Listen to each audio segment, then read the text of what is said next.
Okay, we are live now. Hello, people. There's no people yet because I have to share this link. But It's just me and you, and that's good enough for me. And George. oh, the little meow. Oh, tiny meow.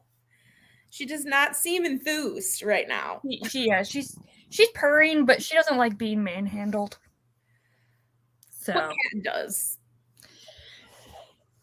come here, buddy. You want to say hi too? Oh, there's a Max. Hi, buddy. Oh, where is You say hi, buddy. Hi, Max. Oh, he's so good. My girls are cuddling on the ground.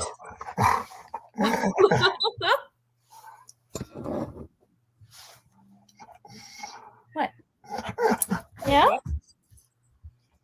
All right. Well, whatever. Oh, All right, bye. what are you reading now? Who went out? Where are you? What are you reading right now?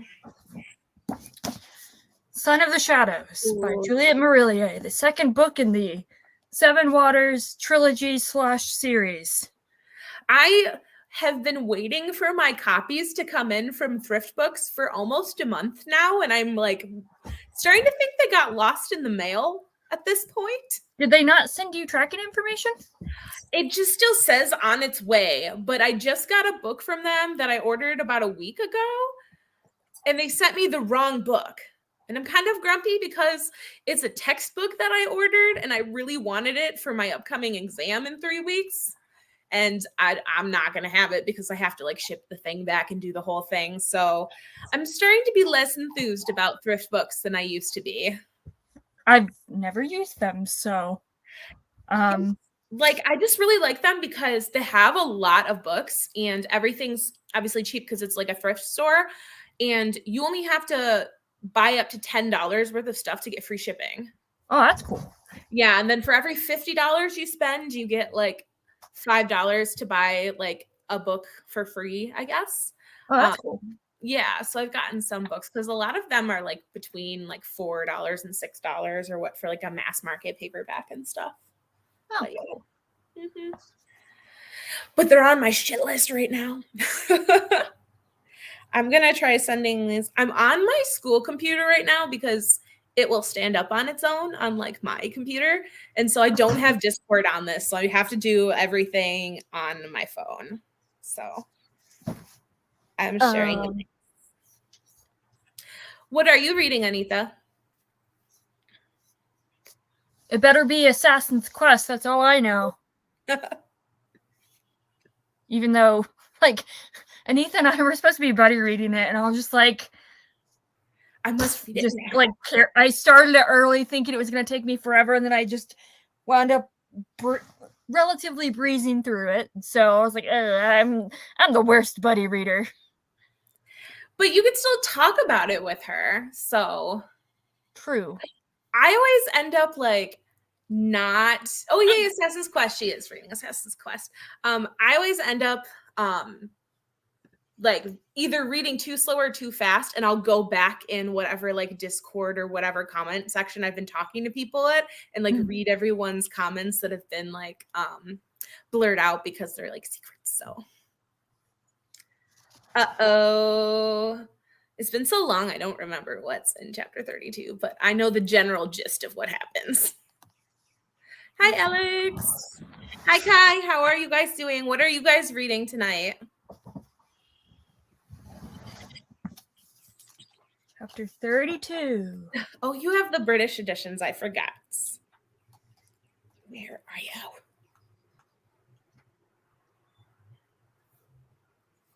What? Oh, yay. Evie is stunned by something. I mean, I'm not really sure. I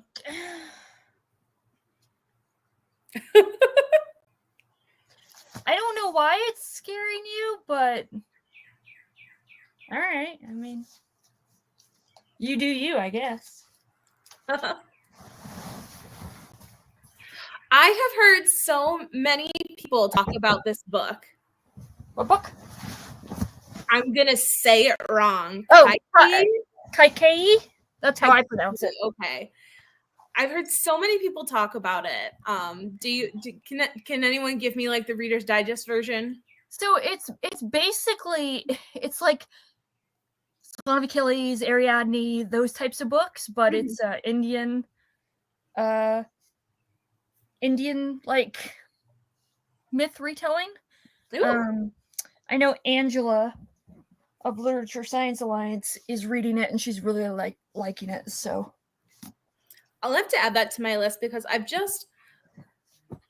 love books that are. I love this trend now of fantasy books that are no longer like knights and dragons and like European like white people mythology. I love that. I'm really hoping like I don't know if anyone knows of one, but I really want to find some sort of like Eastern European, like Hungarian, Bulgarian, Romanian sort of like based mythology that's not Transylvanian vampires. There's so the author duo that wrote Vita Nostra. Oh, I know them. I read that. Yeah. They wrote a fantasy called The Scar. I don't know if it's a standalone or part of a series, but at the very least, the first book, or that The Scar, is translated into English. So, to Goodreads I go. I really like an important character in Ramayana. She's stepmother to Lord Ram. Oh, okay. Oh. That's cool. I definitely need to read that. I have to put that on my list. How is Anathem going, Kai? I know last time we talked about it, I got it mixed up with Ayn Rand, which was really dumb of me. I mean, if it makes you feel any better, when I look at the word, I'm like, wait, is that Ayn Rand too? So sorry. Okay, Anissa, yeah. Okay, I see why you are unnerved.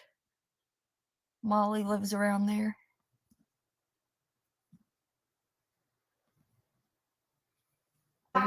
Sorry, my roommate just came home and the dogs are very loud, so I'm just going to mute myself for a second so they can calm down.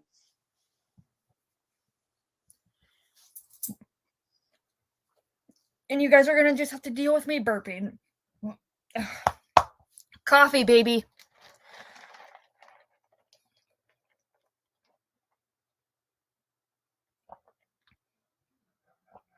Cryptonomicon? Yeah. Now my dogs are sneezing because they have seasonal allergies.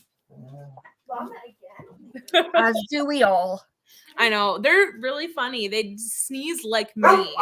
I feel like, you know how in 101 Dalmatians they show like the dogs and their people looking similar? Like they say when you're in a couple, like you start becoming the same person. Like I feel like that's happening with my dogs because I have terrible allergies and I sneeze a lot and my dogs do that and it's just funny.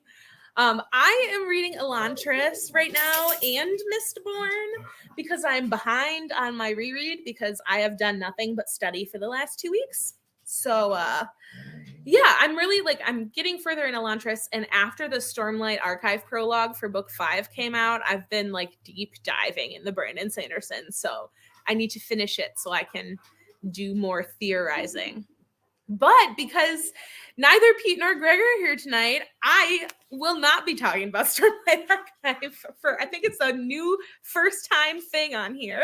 I mean, you can if you want, but it's going to be like talking to a wall. So fair enough. You know, I can put little jibes in to antagonize people. Which one did you read? Because I know you tried reading one of them and you didn't particularly like it. I haven't read any of the Stormlight books. Sanderson in general. Oh, so I read Elantris first. Yeah. And then I was like, it's fine. It's it was very predictable. And some of the characters, specifically the female character, really bugged me because she kept touching her face, like, I'm gonna think about it, and so I'm gonna tap my chin. Oh, you'd hate Wheel of Time. Yeah, apparently. I did. On my brain. 60 pages, so it's fine. And then I read The Final Empire, and that's the one I'm reading now too. You get my pretty copy. Well, you've read The Final Empire, right? Yes, I read Mistborn, but it was like many moons ago, and because Greg and myself and a couple other people are going to be reading Era 2 starting in July so that we can be prepared for the Lost Metal that comes out in November. Because neither one, I know, why did I do that every time? It wouldn't be a stream with me if I didn't talk about Sanderson. So yeah, I haven't read Era 2 yet. And so I have to reread the first one so I remember everything because it's been a long time. Yeah, I mean, So I was having this conversation last night, with Sarah from Sarah Reads. Mm-hmm. And I mean, this is on the internet, so whatever. She probably didn't want it, like, on the wide internet, but, like, we were, like, not really venting to each other, but we were like, finally, two people that don't understand the appeal of Sanderson. Like, she's, as she said, and I agree with her, like, she's like, it's not that I don't like his works, like, or that I hate it, or that he's a bad writer. Like, he's technically good. She's like, but I don't understand. Like, everyone talks about, like, I have no drive and no connection to anything that Brandon Sanderson is writing. And I was like, thank you. You know, I completely understand that. Like, I am not one of those people who is going to hate on someone for not liking Brandon Sanderson. Now, I will defend certain comments that I've seen people make on like YouTube and stuff, but that's only if they're kind of being mean or just like, yeah, like if you're being a dick, like, yeah, don't be a dick. Like, he's a terrible author. Like, I've heard some people even on Discord, but like, he's not going to be for everyone. And the reason that I love Sanderson is not because of his writing. It's not because of his prose or anything. For me, I really like the very hard magic systems that he uses, especially in the Cosmere. And I really, really love the way he like breadcrumbs things throughout the story, and that there's so much to like postulate about and so many things to like dig into and try to figure out. It's the puzzle stuff that I like. So that's the thing that I like, other than, I think, part of my, I don't want to say dislike, but my relatively negative reading experience with Brandon Sanderson's works is mostly due to the fan base, like, building up this expectation, like, oh my god, it's so amazing, blah blah blah. And it's like, and I finally read it, I'm like, what the hell's this? Like, but also, like, when and I know this sounds so bad, and this is not an attack on you or whatsoever, but like, when people talk about Brandon Sanderson's works, really they only talk about like his world building and the magic systems.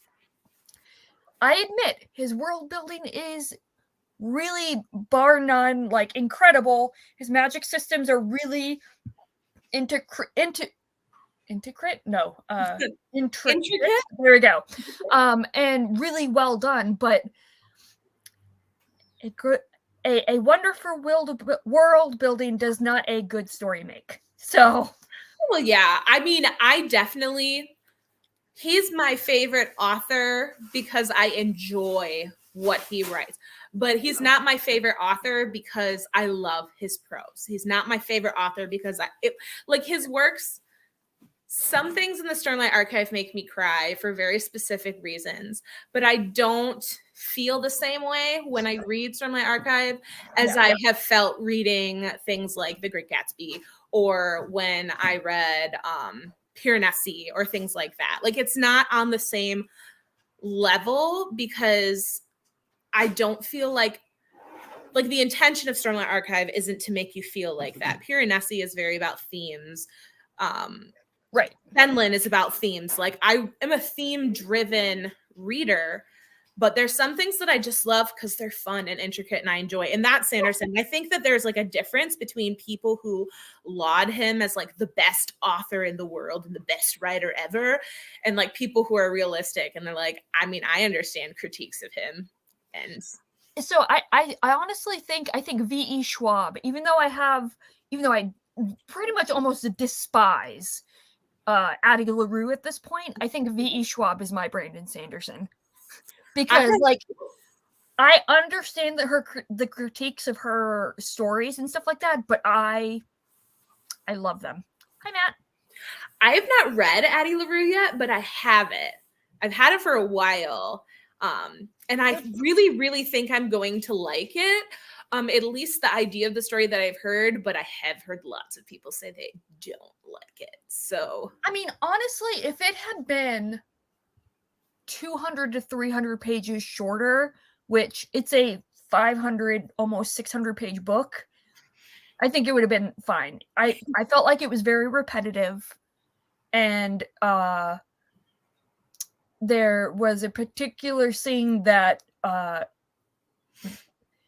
she was trying to make me feel emotions, which she was successfully doing, but in hindsight, it's like I was emotionally manipulated. So I didn't like that. There is, hold on, I'm going to find it. mm-hmm. Speaking of The Great Gatsby, there is a book coming out on the 26th. Huh? Ooh, one that I haven't heard of yet. I was going to say I have a copy of Nick and I haven't read it yet. Oh no, this is an actual like Great Gatsby. So it's a edition of The Great Gatsby called Pretty Books Painted Editions. Oh my gosh. They have a Frankenstein one.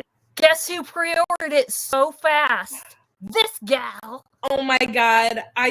Do I even Are we like ooh expensive or boing expensive? That's $35. Oh, that's not bad at all. I'm going to pre-order it right now because I am a sucker for everything Great Gatsby.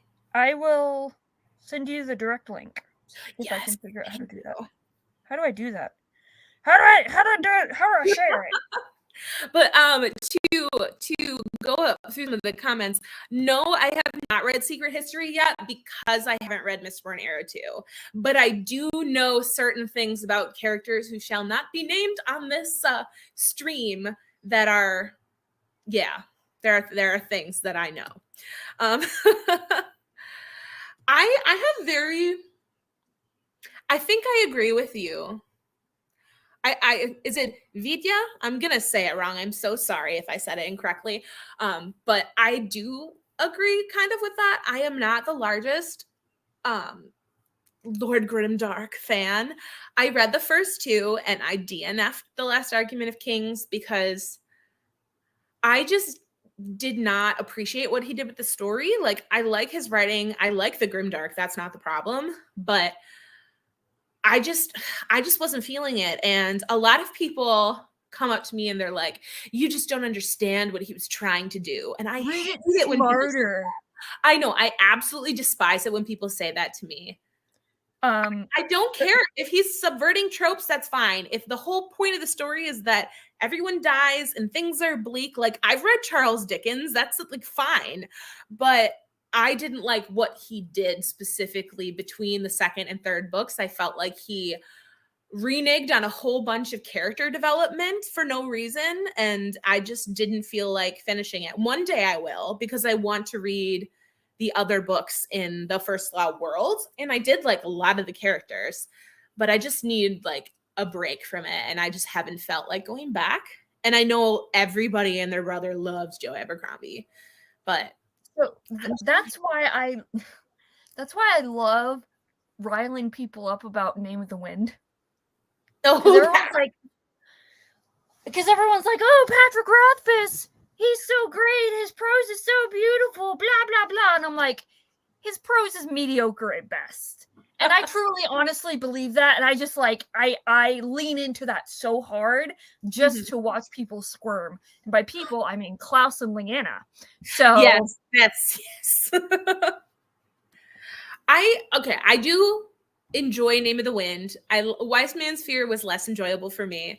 I do appreciate his prose. But I'm tired of waiting for things. That's why I don't really talk about Martin anymore either. And not because I'm mad at them, just because there's so many other things to read and talk about that like hyping up series that we may never get finished is just like, eh. Yeah. But it is fun to kind of rag on people for certain things. Yeah. Let's see, what else did we miss? I feel like we missed a lot of stuff. You did the answer, right? Huh? I did? Oh, well, good. Thank you. I'll try. The crowdfunding was wrong. He's established tradition who should publish through any publishing house.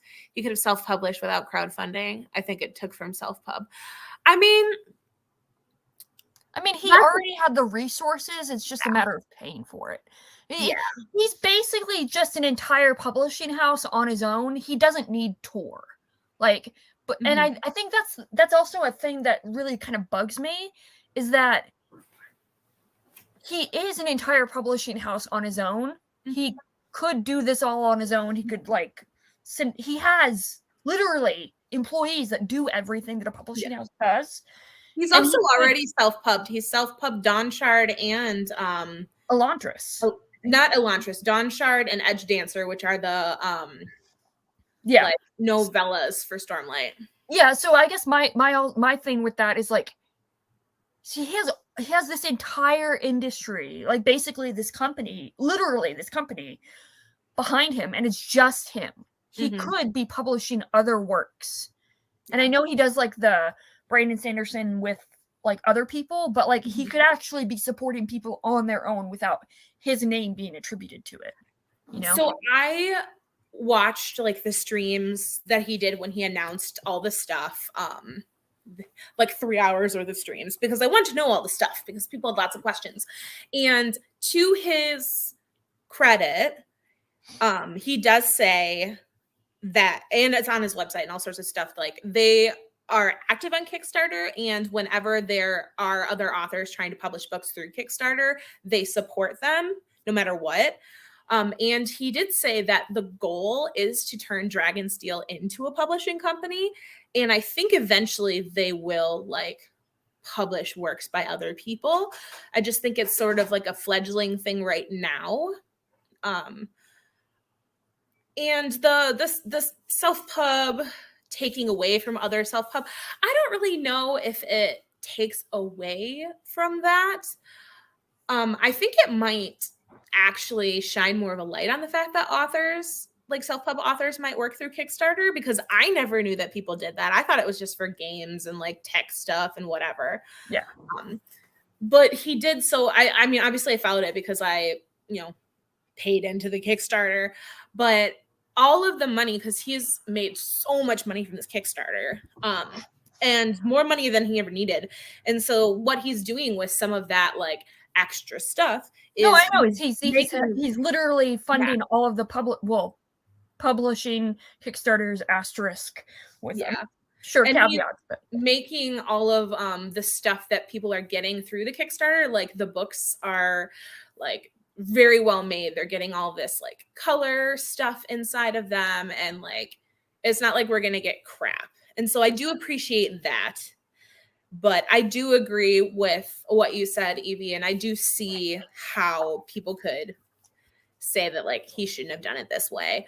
I think publishing through Tor, though, there would have been a lot of regulations around what he was doing, and I don't think he would have been able to do like the monthly boxes the way he wants to, because it's a subscription box, but it's very limited and it's only 1 year. And I think that's smart, because I wouldn't pay in for like an unlimited Sanderson subscription box, because that's too much.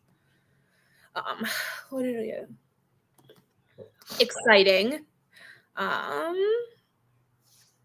Which is why I still remember. The hype will kill it. Are you talking about Sanderson, or are you talking about like Rothfuss? Well, just in general, I think probably. Yeah. Totally unrelated to anything. I've been sitting here. How are my pants still falling down, for God's sake? Mine do that too. I feel like it's when you like, because there's like subtle shifts when you're sitting down, and like if I scooch myself up on my couch, it like pulls my leggings down in the back. But I mean, I made this joke to my husband. I was like, can I just get a muumuu so I can wear it around the house when I'm done with work? Like, I can just put it on and then we're done. Yes, you can, and you should. There's no regulations against that. Well, he told me, he's like, don't you already have one? You have like that sweater like thing. And I was like, you mean my knockoff Udi? That's super hot. I'm not wearing that in the summer. Yeah, true. Um, Hi, Kay. I looked at the time and I was like, "Oh my god, we've been talking for so long," and I forgot that like we didn't start until after 7:15. So, We've been one talking thing for 25 minutes because it's been live for 25 minutes. I know. Oh yeah, I have the thing. I guess I could have just looked at that. I do agree, Master Sal. And the one thing that I forgot when I was talking about the stuff a couple minutes ago was that the prices for shipping for anyone not in the US is absolutely astronomical. And if he had done it through Tor, that wouldn't have been the case. And so that would be like a positive for him going the traditional publishing route because the shipping by itself like doubles the cost of any of the things that you want if you're not from America. And even just in Canada, like they still have to pay the astronomical shipping costs that like Europeans used to. It's insane. It's like $400 just for shipping for anyone outside the US. Well, so that's part of it is like you can get like especially with him kind of having control, he could sign a contract with an international distributor. The reason that the shipping is so expensive is because if you get it bought from Tor, which I'm pretty sure Tor is just US, right? US based, or at least US UK. So if he got like a UK distributor, and I imagine there are other publishing companies outside of the US and the UK, like you know, yeah. I wish like Jesus Christ. I wish that my friends in Canada, like, because I live so close to Canada, like, I wish there would have been a way for you guys to, like, if you wanted to do this, to have it shipped to me and then I would just send it to you because that would be way cheaper. Because it's only or just like meet at the border and truck it over. Like, we'll do a border exchange and I'll hide it in a trench coat. The border patrol people will be like, "What are you doing? This needs to go through customs." But yeah, $420 for anyone outside the US, and it's $120 total for US people. So it's like it's $10 a month in shipping for us, but it's 4 times that for them, which is just like ridiculous. So yes, Windsor, Detroit. Yes, I grew up in Detroit. So yes. I'll go in the tunnel. We can meet in the tunnel under the cover of darkness. I disagree with that because he knows his fan base. He knows how huge it is. Mm-hmm. So yeah. But yeah, I think that I do appreciate that he's like being humble about it, but I'm sure some of that is a little bit of a facade because there's no way he couldn't have known that it would be like a huge thing. Yeah. Anyways, enough about Sanderson. Do you want to read? I will. Let me make a solemn vow. I'm reading Sanderson tonight, but I will not talk about him anymore in this stream. Don't make promises you can't keep. Okay. I will try to keep them. I will try. I don't know where that voice came from. Shall we read? Do we want to read until, do you want to do like 8:30 or 30 for anyone else? Okay. I'm going to put up a banner. Everybody enjoy your reading and we will see you back in like 45-ish minutes. Mm-hmm.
Hello, friends. I don't know where Evie is gone. She has taken a short leave of absence.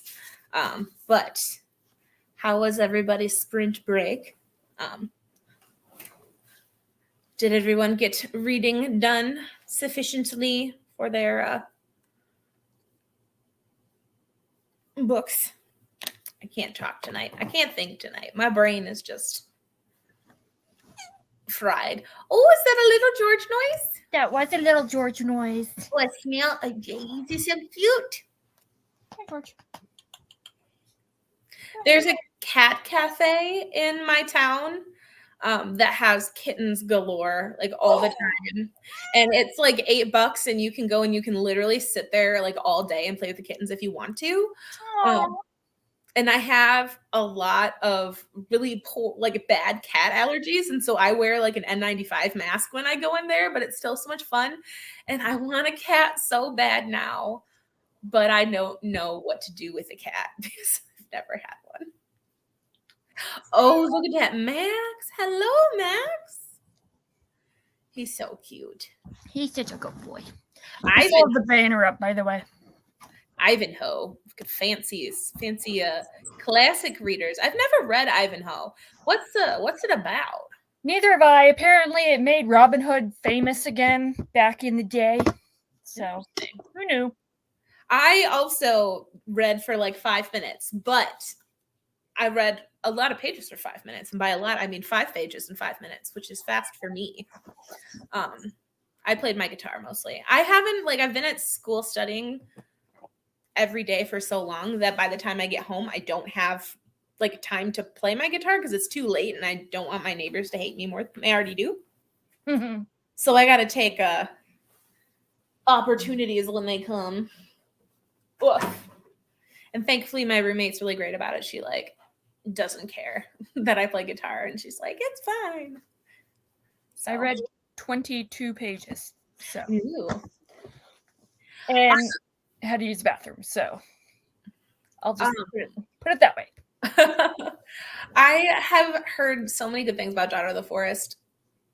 Daughter of the Forest was fantastic. This one, I am very, to be quite honest, I'm very, very underwhelmed by it. I feel like it's obviously a completely different book, but it's not bad, but it's really, oh god, it's like someone completely different wrote it. Like right now it's sitting at like a 3.5. And what was it? Was Daughter of the Forest 5? Sorry. Yeah, it was. So I've started rating things at like, if I'm like truly blown away by it, I'll give it like 6 stars or whatever for aspects of it. So like that was like a 6-star read basically. So whenever my books get here, I will read it. I'm not salty at all. I got the like old school like mass market paperback versions. Yeah, I was going to ask that. Is it a different arc? Because I know there's 7 books in the series or something crazy like that, and you guys are just reading the first 3. So essentially it is it's the next generation of the characters that are in Daughter of the Forest. Like each book allegedly, Daughter of the Forest definitely stands on its own. But like each book is a singular like story. Okay, so it's not like a series. Is there like an overarching plot or no? Yeah, so far that's basically no. There doesn't seem to be an overarching plot. Oh, great. Well, it'll be interesting. I like a good fairy tale, and I want to read Daughter of the Forest before I read 6 Crimson Cranes. Yeah, I didn't realize that 6 Crimson Cranes was 7 Swans or 6 Swans, whatever, retelling. Mm-hmm. Although now that I know it, it's like, oh, this makes obvious sense. 6 Crimson Cranes. Excuse me while I eat cold mac and cheese for dinner. I'm really like, I love fairy tale retellings, and so I have a whole bunch on my TBR, like a whole bunch I haven't read yet. But I got the Six Crimson Cranes, the English edition, and I have to go get it. I have to show you because it's so freaking pretty. Oh, and I know where it is. Oh.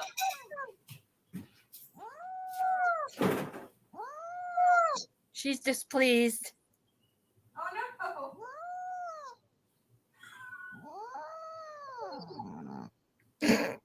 She is so mad. She does not like being held.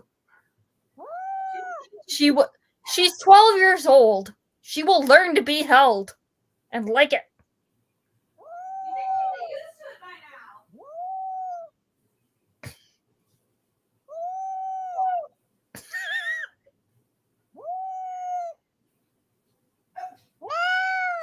All right, there you go. She's like, screw you. So many meows. So many tiny meows. Oh my goodness. So look tiny angry meows. Oh, that's nice. I like that. How pretty it is. I love it. Well, it's got like foiling stuff with like shiny. Yeah. It's literally shiny. Yes, it's literally shiny. Wow, I can't do the angle thing. This is why I suck at Halo. Can't do the dimensional analysis stuff. I know her whining is cute. Screaming cats are terrifying. Yeah, she does not look like everyone who hears her meow. You know, they're like, that doesn't look like the type, like, it doesn't sound like the type of meow that she would have because it's all like quiet and yeah. Does she scream at you ever? Just meows. She doesn't like at 3 o'clock in the morning when she wants food, she'll like sit at the bottom of the stairs and just meow, like her normal meow, but it like echoes up the stairs and amplifies everything, so it sounds like. And she'll just keep meowing and meowing and meowing. My dogs are very needy, but they do not wake me up in the middle of the night for things. I think Birdie's done it once, and it was for very good reason, and she was like sick. So, but she's fine. Yeah, Max, he only wakes us up because the cat wakes us up. So he's like, oh, if the cat's up, then and you're getting up anyways, might as well feed me. So now everyone has gotten into the habit of being fed breakfast at 4:30 in the morning. Oh no, your cat has trained you. Yeah. Well, it's been like this for the past 5 years. 6 years? Yeah. Do you wake up, feed them, and then go back to bed, or do you just say screw it and stay up? I go back to bed. Aaron goes back to bed, but he's such a light sleeper that he never really falls back to full sleep. Oh no. He just lays there awake. That sucks. I can at least, like, if I fall asleep, I will stay asleep. But I've had really bad anxiety, or not anxiety. Well, probably anxiety, but insomnia lately. Yeah. There's a prophecy. I feel like she was saying no. Have any of you ever seen? There's like a video.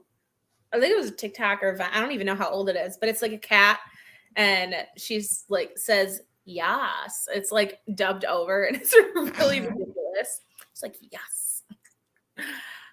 I do love a good pastel book cover. I can't help myself. I saw this one and I was like, I have to order it because it's so much prettier than the American version. And thankfully, I was just going to say, so I actually got both the UK and the US editions of Daughter of the Moon Goddess because those editions, I think, are it's the one case, maybe few cases, where both editions are equally gorgeous, I think. Hey, George. That's on my list. It's really pretty. I've been really into a lot of like Asian themed stories recently. I gotta finish the Jade trilogy, the Greenbone saga. But I have the you Legacy, right? Or I have to finish. I'm halfway through Jade War. And then just like school happened. And sometimes when I'm like in the middle of a book and then I can't read it for a while, you have to reread it. I just have to move on to something else and then go back. I just have a hard time like getting reinvested in a story sometimes. But what else? What other book? The Poppy War trilogy that I got from you. I still haven't read that yet, so Yeah. I must read it. I want to learn about the history of it first, though. Mao Zedong. I said Mao Zedong. That's all you need to know. Emperor Mao. Meow Zedong. So speaking of that, so one of my coworkers, he has been feeding what he thought was a stray that lived in his apartment complex, and he loves the thing. That's what he said. He's like, yeah. So I found out that the stray that I absolutely love and that I've been, has been hanging out and I've been feeding, that it was actually someone's cat, and the family left the cat when they moved. So I'm like, so does that mean that you are giving the cat a home? So long story short, he went out, like literally same day, as soon as he found that out, he went out and got like a cat tower and a cat litter box and stuff. And he brought the cat in, and like this today, and I'm like, are you feeling okay? You look tired. He's like, I've gotten no sleep. This cat will not stop meowing. It wants to go out at like every 2 hours. Wow, wow, wow, wanting to go out. And I was like, it'll be fine. Give the cat some time. It's just getting used to it. And then like 2 hours later, he messaged everybody. He's like, yeah, I'm going to take the cat to the vet. And I'm like, wait, what's wrong with the cat? He's like, it's fine. Just checking it up to make sure it's healthy. And then he got back and he's like, so turns out that when I've been calling the cat Mr. Meow Meow, it's actually a Mrs. Meow Meow. And I made the joke and I was like, you should call it Emperor Meow. So or Chairman Meow. Chairman Meow. Yeah, I definitely didn't come up with that. I saw it on something a long time ago. But I love that. Chairman Meow. I like fun names for pets. I had a friend in college who had rats, and she named them Ratmaninoff and Tchaikovsky. I just think it's hilarious because she was a music major. And I always told myself that, and I didn't do this when I had rats, so I like wasted my opportunity. But I always wanted to name one William Squeakspear because I just so in 6th grade we had a rat as a class pet, and I loved that thing. It was so cool. So I was like, I want to get a rat. Like, it's gonna be great. And then so in college I got a rat, and the thing was freaking evil. It was probably because I wasn't handling him as regularly as I should have. But like if I didn't feed him, like basically I could just feed him, I could not touch him. I still actually, do I still have a scar? But like he bit my finger and would not let go of my, like, his teeth caught in my finger. Oh yeah, I have had that happen more than once in the research lab. I had rat bites that have like really, really effed up my hand. And then one time a mouse got on my finger. And it's really hard to not do the thing you want to do, which is like go like this to get it to come off of your hand. But you can't do that because if you like fling a mouse across the room and it hits a wall, that's bad news bears. Yeah. But it's so, yeah, you're totally right though about like handling them, because if you don't handle them, they really, really, really, really like won't want to be touched at all. And rats aren't solitary creatures. They need to be around other rats.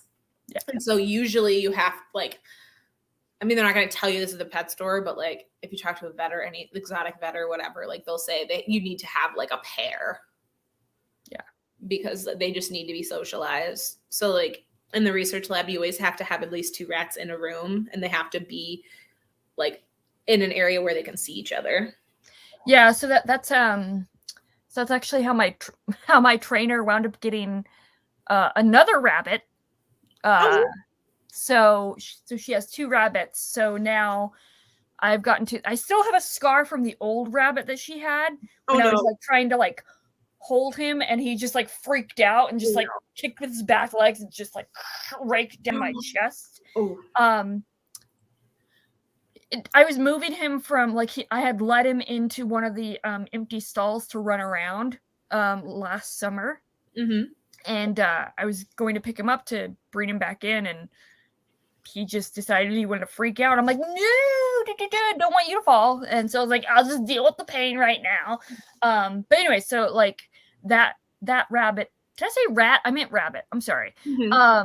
He wound up passing away randomly. We think it was because of the heat. Like it got way too hot for him.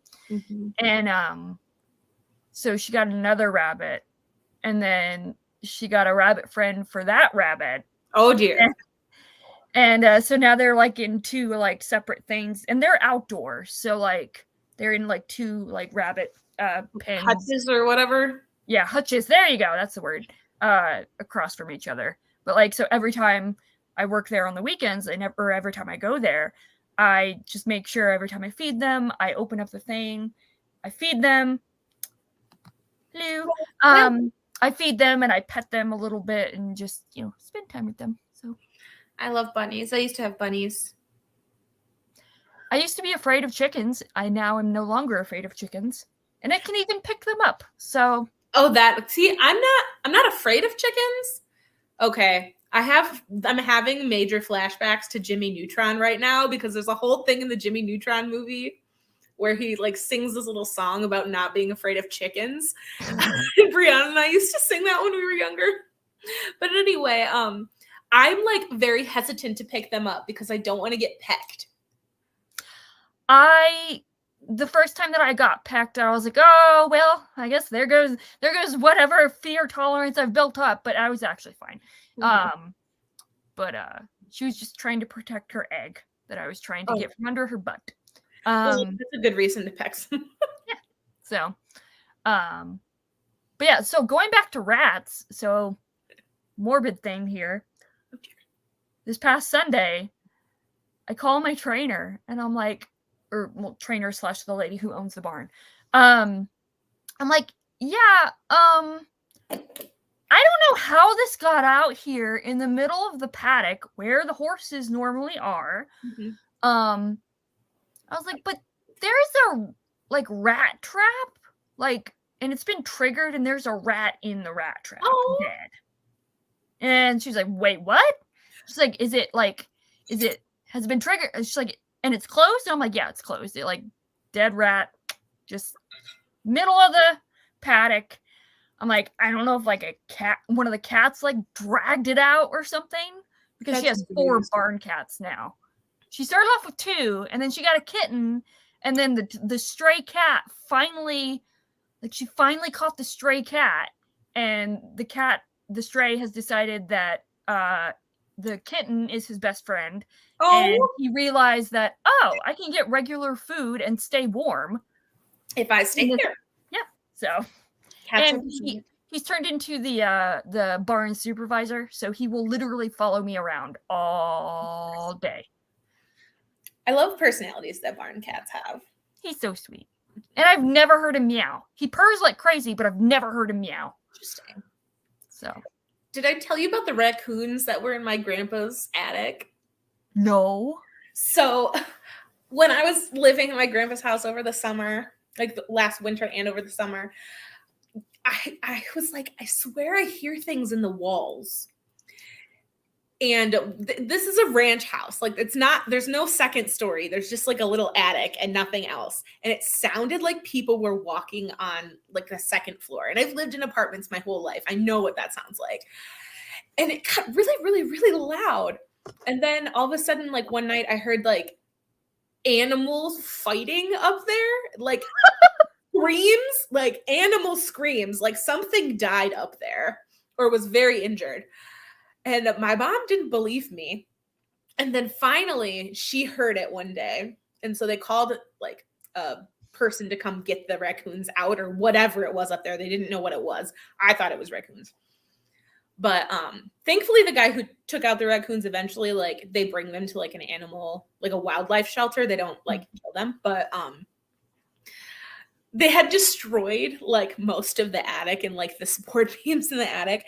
But these were so fat and they like eluded the guys who were trying to trap them for weeks. And so there were all these traps around the house, like outdoor traps.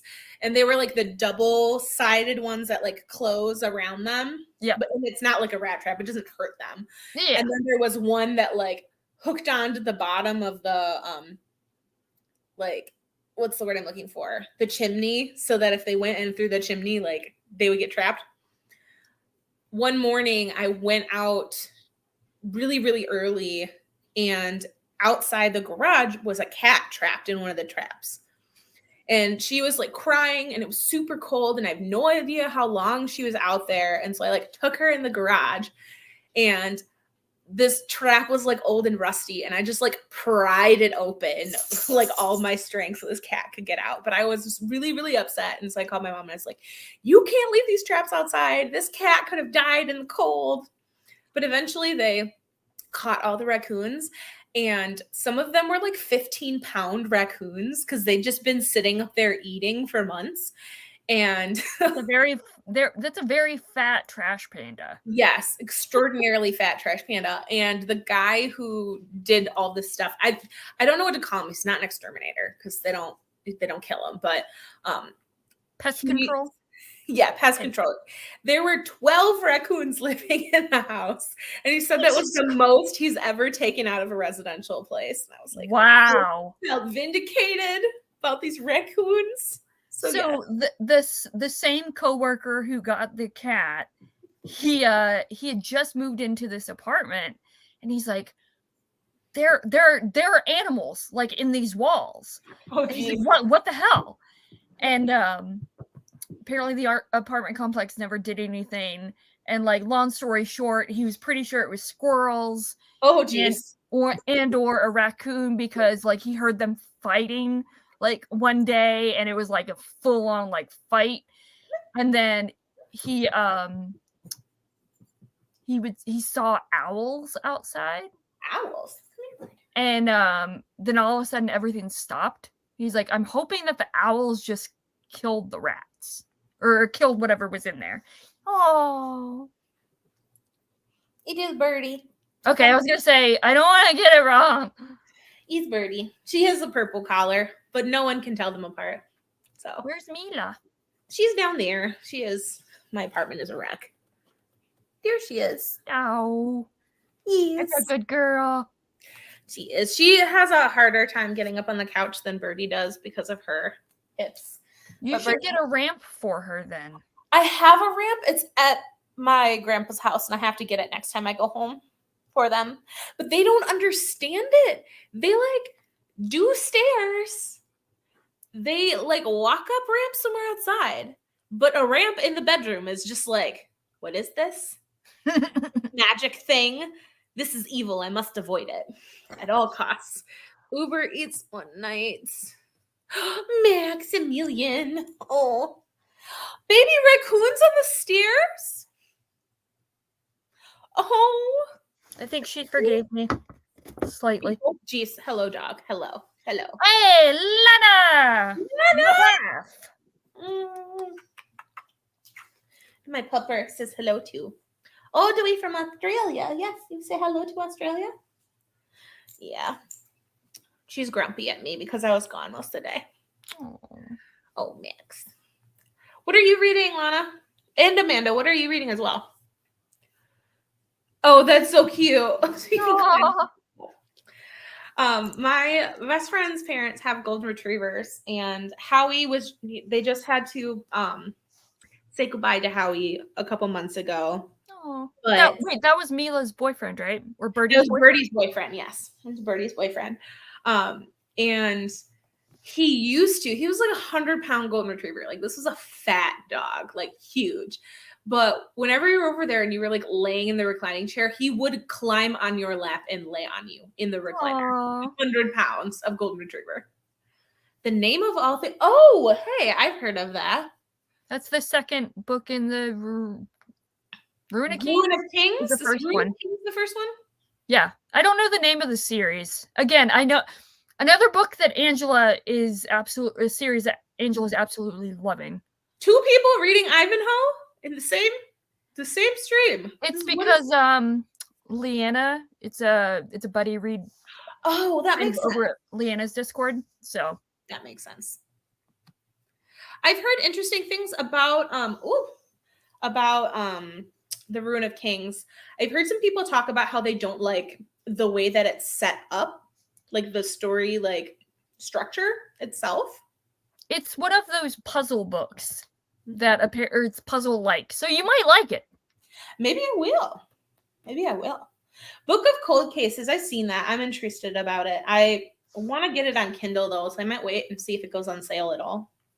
Are you being a good girl? Yes. Chorus of Dragons is the name of the series. Huh. Potentially. Not know that. This month I have to read a Game of is it Game of Kings? No, it's not Game of Kings. What the heck is the name of it? Grace of Kings. Oh, okay. Yes. Yeah. I will get to that one day. Because I read both of his short story collections, so, and I loved them. So apparently the writing is amazing. So I'm reading it. Andrew's Discord is doing a read along, and then Pete's reading it, and someone else from Greg's Discord is reading it. So I just gotta get there at some point. Yeah, I'm in the middle of Robin Hobb. I can't take a dense series right now. Yeah, I have to finish Assassin's Quest, and then in May we're starting Ship of Magic. Yeah, I'm basically reading it with you guys. Ship of Magic. Yay! Yay! Because Kyle and Leo from Sarah's Discord, it's convenient that it's all lining up. Leo and I were supposed to buddy read it. We decided we were going to buddy read it because our other buddy read kind of failed. So we agreed that we were going to substitute and do Ship of Magic, read that together. So I had to catch up. That's why I had to read like Royal Assassin and Assassin's Quest. Well, Assassin's Quest. And then Kyle was in the midst of Assassin's Quest or Royal Assassin, and then he immediately read Assassin's Quest, got through that really quick. And so he's like, all right, I'm ready for live ship. So we're all three going to read it together. And it works out that it's convenient that so many people are reading it at the same time. So we got another Paper Menagerie fan. Yes, excellent. Yes. I like we need a moratorium on books with king in the title. Yes. Should be more books with queen in the title. I can't remember who it was, but like someone suggested doing like a bracket, like a March Madness type bracket of like reading all the books and judging them based on like kings. So like Justice of Kings, Grace of Kings, Clash of Kings, or like, whatever, like all the books, and then just doing like a bracket. And I'm like, that would be funny, great. Actually. I like that. A king showdown. Or a blank of blank and blank. Yeah. Oh my gosh.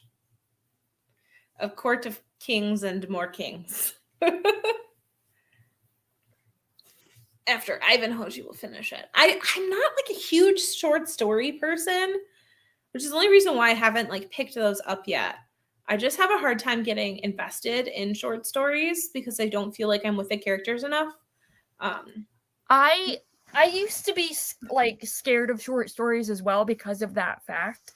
And then I read Ted Chiang's short story collections and I realized, oh shit, short stories can actually be done really well.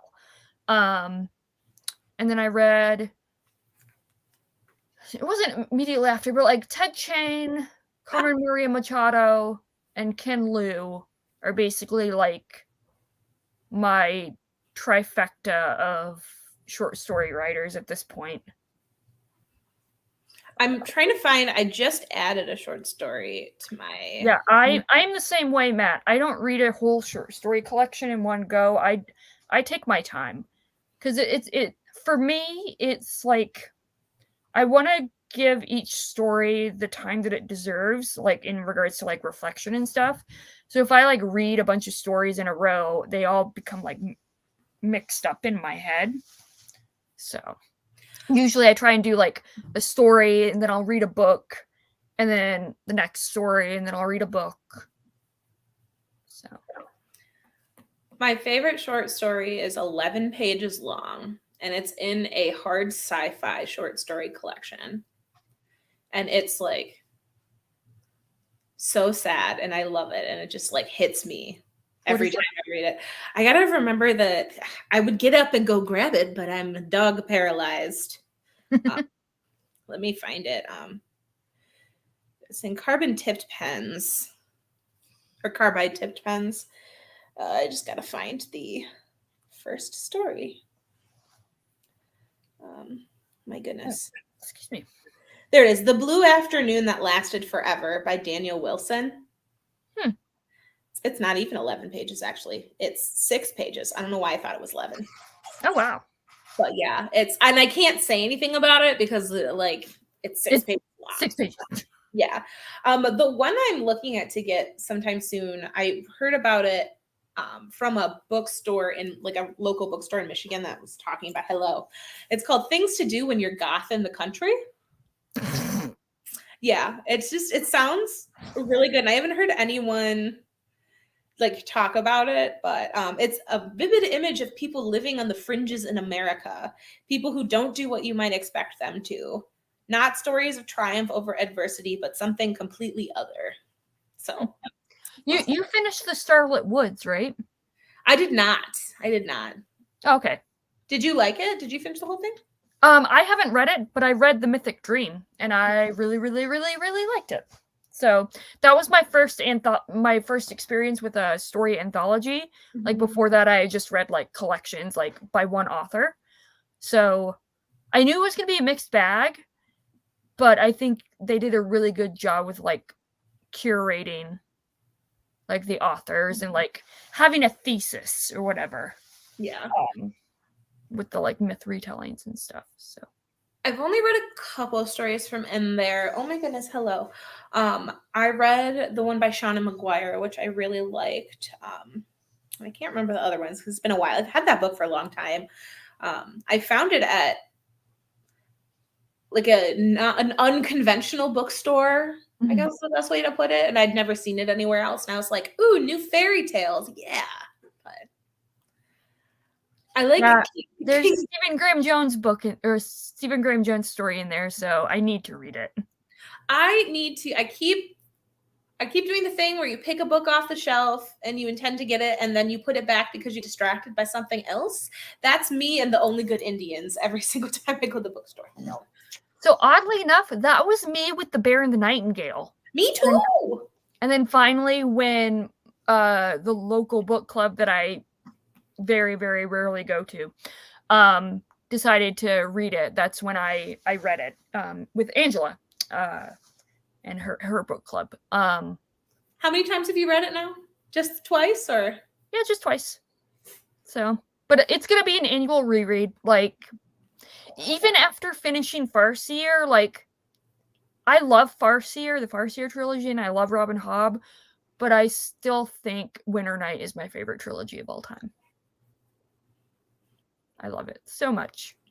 So, but I think Robin Hobb does a very similar thing with Farseer, where each book they don't stand on their own, I think, but they do different things and they are successful in like different ways. If that makes sense. I would agree with that.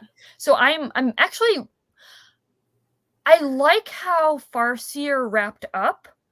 Like, it feels like a cohesive trilogy, so I'm curious. I know, obviously, Live Ship is a completely different characters and stuff, but, like, especially with, like, Tawny Man, like, how is she going to continue on this story? Because from a character perspective, it seems like Fitz is good-ish. There's 2 more trilogies about Fitz, right? Yeah. That's what I'm saying. Is like Tawny Man and then the Fitz and the Fool, which I'm just like, I'm so excited about. I love the Fool so much. The Fool is, and Catrican. The Fool is my favorite character. I love Catrican. Catrican is amazing. I I just always remember the first time that Fitz goes into the fool's room when the fool isn't there. He sees all the puppets and dolls and stuff. It just like it breaks my heart sometimes, some of the scenes with the fool and like how like lonely he is and how far away he is. So well, we don't really know. Well, so that's also the thing. So there is a speech that the fool gives in Assassin's Quest, and it is truly one of the most beautiful things I've ever read. It's gorgeous. And then on top of that, like another thing is like he's making commentary on, I don't think it's a spoiler, but like about gender dynamics and what gender identity is. Mm-hmm. And I'm like, wait, this was written in 97. Yep. Like we're still having these conversations, and I think this idea that these are new conversations made me realize, no, they're not new conversations. We've been having these conversations for a very long time. Yeah. Hey, LaTrout. It is the trout. The trout has appeared. Hello, friends. Oh, geez. She won't stop snuggling into me, but it's like she's like jabbing into my boob and it hurts. What are you reading, Greg? Are you still reading Assassin's Quest? I don't think you finished it. Did you? Is that a reread for him? Or is he reading it for the first time? First time. Cool. Yes. It is just about time for us to read again, though. Yes. Should it not? Yes. Just I will admit this will probably be my last one because I'm an old lady, so I need to get my beauty sleep and stuff. Yes, I don't have class at 8 a.m. tomorrow, which is wonderful, but I'm behind on a lot of stuff this week. So it's hard. Right now we're doing all the heart stuff. We just did like heart failure and chest pain and all that, and there's so much. So, speaking of that, because you talked about, hey, Dragon Keeper, there you go. So I saw a TikTok earlier today, or maybe it was yesterday, and this lady, it was like a Stitch thing or whatever it's called, duet. I don't even know what it's called, but so like a guy was like, oh, like guys are realizing that that period pain, like cramps and stuff, medical studies are now saying that period cramps and pains are as painful, if not more, than a heart attack. And guys are finding this out and like, oh my god, holy crap, they go through all this, like with like the period simulators and stuff that they have.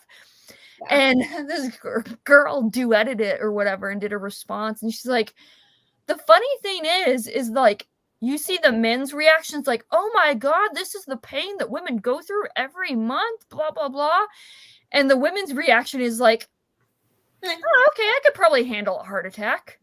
I'm like, oh my god, that's terrible, but it's true. So I found out that there's been a lot of tests in the past, like trying to formulate like a male version of birth control. Yeah, I was actually telling my husband about that, and he's like, I'll give it a couple of years to see the side effects. And I'm like, he's like, because I don't want to be getting like boobs. And I'm like, oh my god. I'm like, I'm sorry, I'm on birth control, and I have, can I say the F word, fucking hair growing like a freaking mustache and a beard, just so that, yeah. I'm like, you can grow boobs, okay? It doesn't have to be just me. So. I have to do the traditional every time I stream Caitlin thing where I have to get my charger because my computer is dying. Birdie, you have to move. Get down, honey. Get down. Thank you. She'll get back up. The one of the reasons why they aren't or they haven't like started selling male birth control like pills is because the side effects for male birth control end up being similar to female period symptoms. And because men aren't used to it, it's deemed like too much of a side effect. And I was like, are you kidding me? This is ridiculous. This is ridiculous. Indeed. It's like, suck it up. If you're that much of a man, suck it up. Yeah. Heart attacks present differently depending on who you are and what comorbidities you have and your sex. So women present different than men often, which is why women are more likely to be turned away in the ER when they're having an active STEMI. And so the mortality for women with heart attacks is higher than men because more often women are told that they're being hysterical or they have like, I mean, we're told that we're hysterical regardless of what we're going through and regardless of our symptoms. So it's often like, oh, it's just like stomach pain, or you're imagining it, or you're just like worked up because you have anxiety. But chest pain is for heart attacks is often like described as like a heavy weight of like an elephant sitting on your chest when you have just like angina, and then it's like a burning pain when you're having an actual heart attack. And then if you're having like issues like an aortic dissection or something and like your vessels are ripping apart, that's like stabbing. So oh, interesting. That's really awesome. I really hope that in the future they come up with some sort of like easily reversible version of a vasectomy for men. And that way, like it is reversible though. Not all the time. No, not all the time. So when men do it, it does have some risk with it. But I think that in the future, we might be able to come up with something that is like 100% reversible. And if there are issues, it's very, very rare. That way, once you hit like X age, a guy can like decide to electively get that procedure. And then when he wants to have kids, he can get it undone. I guarantee you that would reduce the amount of unplanned pregnancies by a lot. Yeah, referred pain is yeah. Referred pain is weird. We've been learning about that too, and it makes my brain hurt. Like, yes. Anyways, enough about that talk about hearts, and it's giving me chest pains just thinking about heart attacks. I'm sorry, it's all I think about right now. No, it's fine. Well, so the weird thing is, so I've had heart surgery, so like I have a scar, like my chest, like you had open heart. Yeah. But I still get like, so I get like sympathy pains anytime I, hear people talking about like getting heart surgery or heart attacks or whatever. I'm just like, so yeah. Oh dear. I'm sorry. I didn't need to give you phantom. No, it's fine. It's fine. No need to apologize. Men are such babies. Yes. Isn't that a direct quote from Anastasia? She's like, men are such babies. Yeah. I love that movie. Yeah. So I was actually, before we start reading, just gonna delay this. The opening like chords or whatever to Once Upon a December, like I swear to God, it just like immediately just brings me back and it brings me to a happy place because it's such a good song.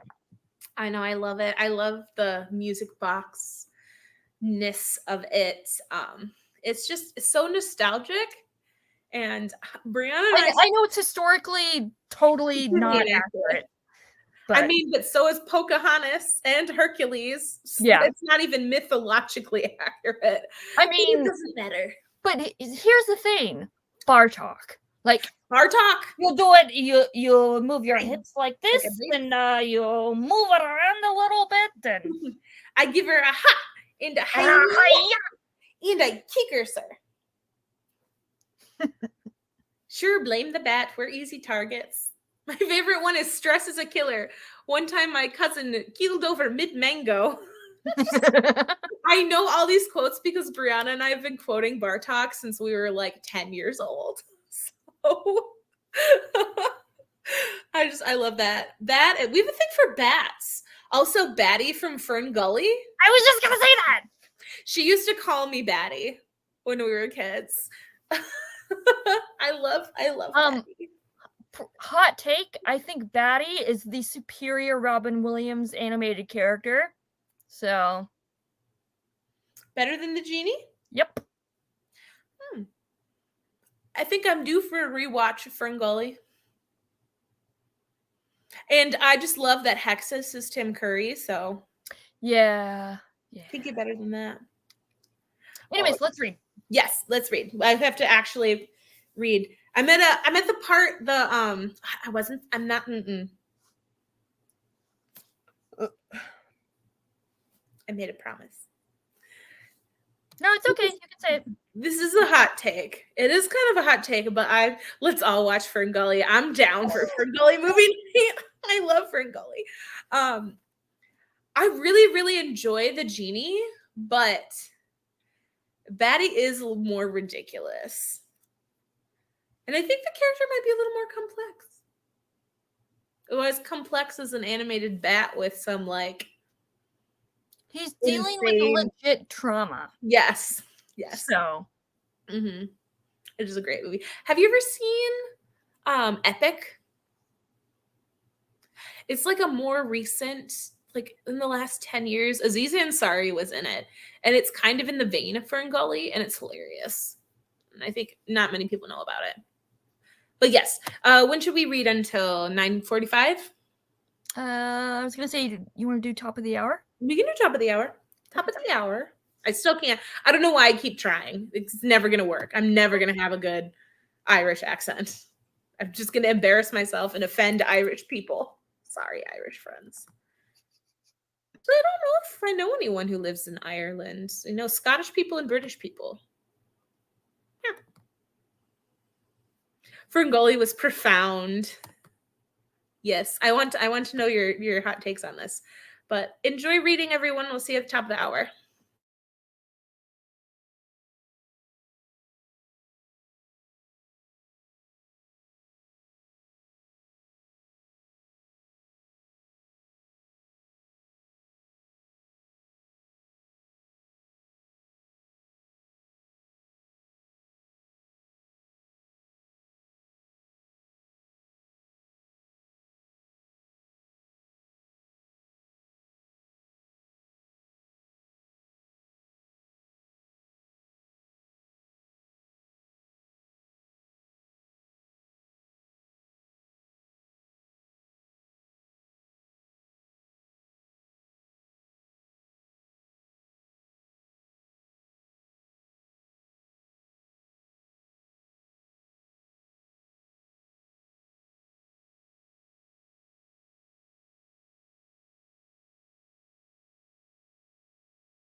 Hello, people. We are back. How was reading?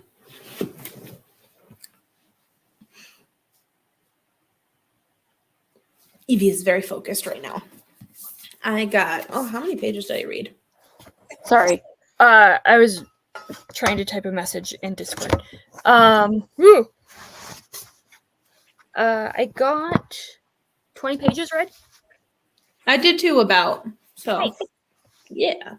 Interesting things are happening. Yes. What was the thing that you wanted to talk about? Because I feel like the promise can be broken since this is that was the last sprint. So No, I just read the part where Serene teaches the fencing lesson, and it was really fun. It was really funny to like hear all the ladies squawk about it. But now things are getting serious again. So Cat. George. Oh, kitty. I have a little friend. I have a cuddle buddy. Ow. Milla. She decided to come join me. She is a potato. Now she turned around. Hi, George. She's so pretty. She's such a good girl. Mm-hmm. Yes. Milla is a potato right now, but she's a comfy potato. I want to become a potato. I know. Book of Cold Cases are about 30 pages. 8 chapters in. Awesome. I think I'll like it because I like crime stuff. Wait, who writes the Book of Cold Cases? I don't remember. Amanda, can you tell us? Can you enlighten us? I know it just came out recently. And a lot of people. Oh wait, is that the Simone St. James book? Or am I thinking of a different book? I don't know. Let's see. 2 Goodreads. Dun, dun, dun, dun. Yes, Simone St. James. Yeah. This one.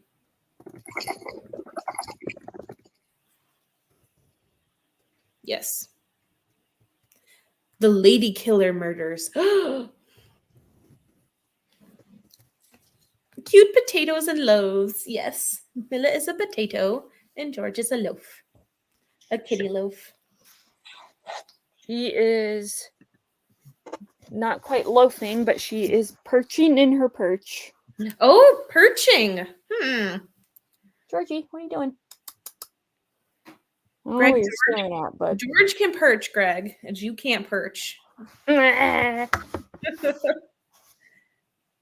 Pete was trying to be punny earlier today, but I actually I'm in the book right now, and I feel like if I tried to study, I would not be productive. So I might just continue reading until I get sleepy. I haven't allowed myself to do that in a while, so it will be nice. Anita, did you actually get to read anything this sprint around? No, you were doing just stuff around the house and other things beforehand. What I should do instead of reading tonight is I should edit a video, but I just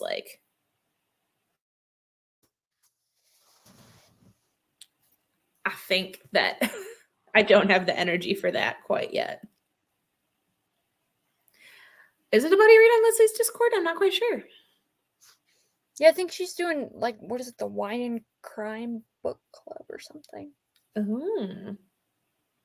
One of these days I will convince someone to do a book club with me, and it'll just be the Uncultured Swine Book Club. Where we read fancy books. Anytime after June 17th until the end of August, I'm all there for it. Because then I have summer break and I can read anything I want for however long I want. It's the last summer break I will ever get in my entire life. So, wait, when are you going to be graduating from med school? I graduate in 2025. Oh, okay. Yeah, so wait, so are you taking summer classes next year then? No, so the way med school's set up, I'm almost halfway through the didactic portion of everything. So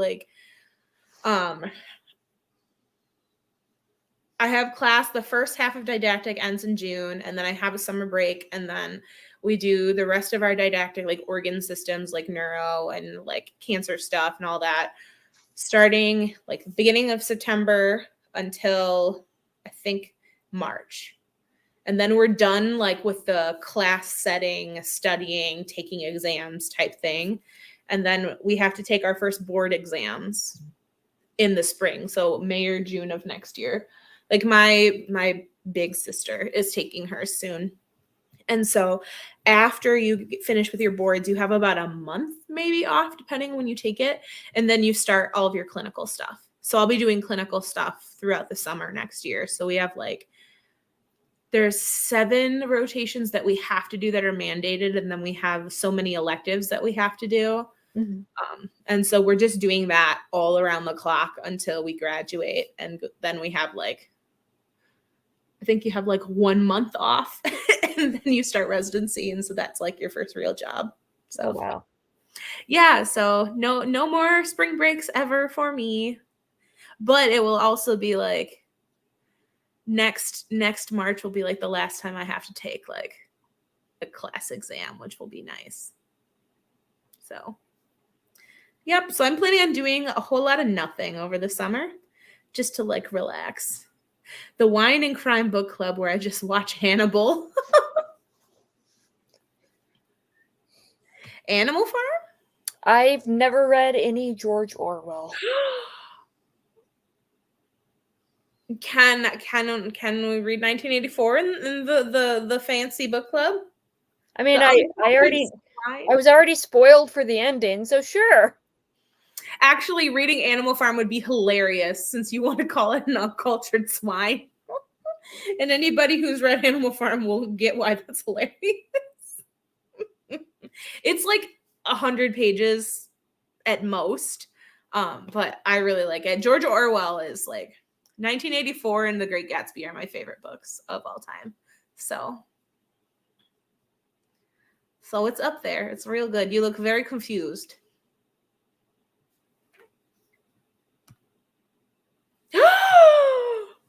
What? What? George, I don't know if George is trying to cough up a hairball or what. Uh-oh. Right, George? Like she's just like having, it's like a, she's like, oh, like, I don't know, it's like she's not having trouble breathing, but like asthma type thing, and then all of a sudden she had this like sneezing, like not even sneezing, like really, I don't know, weird breathing fit. You okay, honey? You all right? You okay? Yes, yes, they do. Is she okay? Is the baby okay? I mean, she's perching, so. Perching, she's good.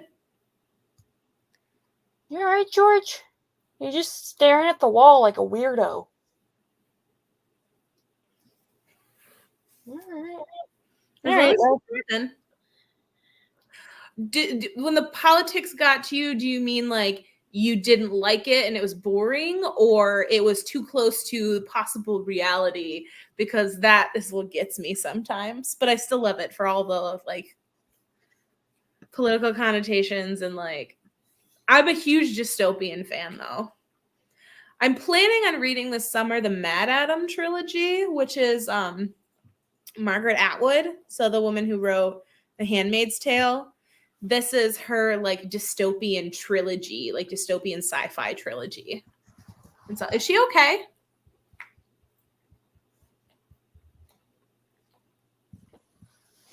I don't know. She's just acting weird. You all right, George? You want to get some food? Get some water? Go take a dump? Sucks.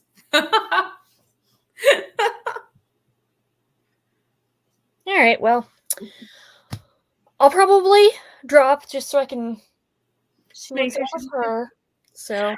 No, I think I should probably go too, just because I'm trying to get on a better sleep schedule because I'm just like all messed up. So I will get you talk to me, Matt, about Orcs and Craig we'll talk. I mean, this is understandable, Emily. Like, it's not everyone's cup of tea, but I went through a dystopian phase. But I'm so happy we got to do this, Evie. I feel like I haven't hung out with you in so long. I know. Well, you're busy being a doctor. Not yet. Well, going to be almost a doctor. Yes, so. Almost a baby. I'm just like, it's a jinx. I don't know why. It's really dumb. Jinxes aren't a real thing, but like, because if for some unforeseen thing happened, I would be just like, oh. But I do enjoy it. I get all like when people use that term. So when does this section end and your next one start? Our exam is, so we have a final. Let me see. I have my school calendar synced to my phone because our final exam for cardiopulm is the 25th of April. And then we have our bridge week, which doesn't really count as bridge week because we have an exam later on that week. So I have 3 exams. I have final, my anatomy clinical, where I have to go into the anatomy lab and do stuff on the cadavers. And then we have dead things. Yes, so we have our clinical skills. So I have to go in and do exams on patients, and they film it, and then they judge us on it. Oh wow. And then we start our very last unit on the 9th of May. And so it will be okay. It's renal endocrine is our last one, and I like endocrine stuff. It's all diabetes and thyroid stuff and things. So you miss school? I mean, I did for a while. I'm a little over it right now, but that's okay. I like learning, so I like learning without the without one having to pay tuition and 2 the stress of having to get a certain grade. So I just have to pass. I have to get above 70% and I'm good. The whole beating myself up for not getting an A, it went straight out the door with my first exam. So yeah, that's how it goes. But I hope you guys enjoyed our sprints tonight. I know we didn't do lots of sprints, but we started late and I think we did longish sprints. So yeah, it was good. Listen, even if it was just one sprint for 15 minutes, at least that's 15 minutes of reading. So indeed, this is the most reading I've done in 2 weeks. That wasn't textbook. All right, thanks guys for coming. Evie and I are gonna go to sleep, wind down and sleep. Yes. So I will see you guys later. Thank you for me on. I will see you next Wednesday for more Wednesday reading sprints. So thank you. Bye. Bye. Night, everyone.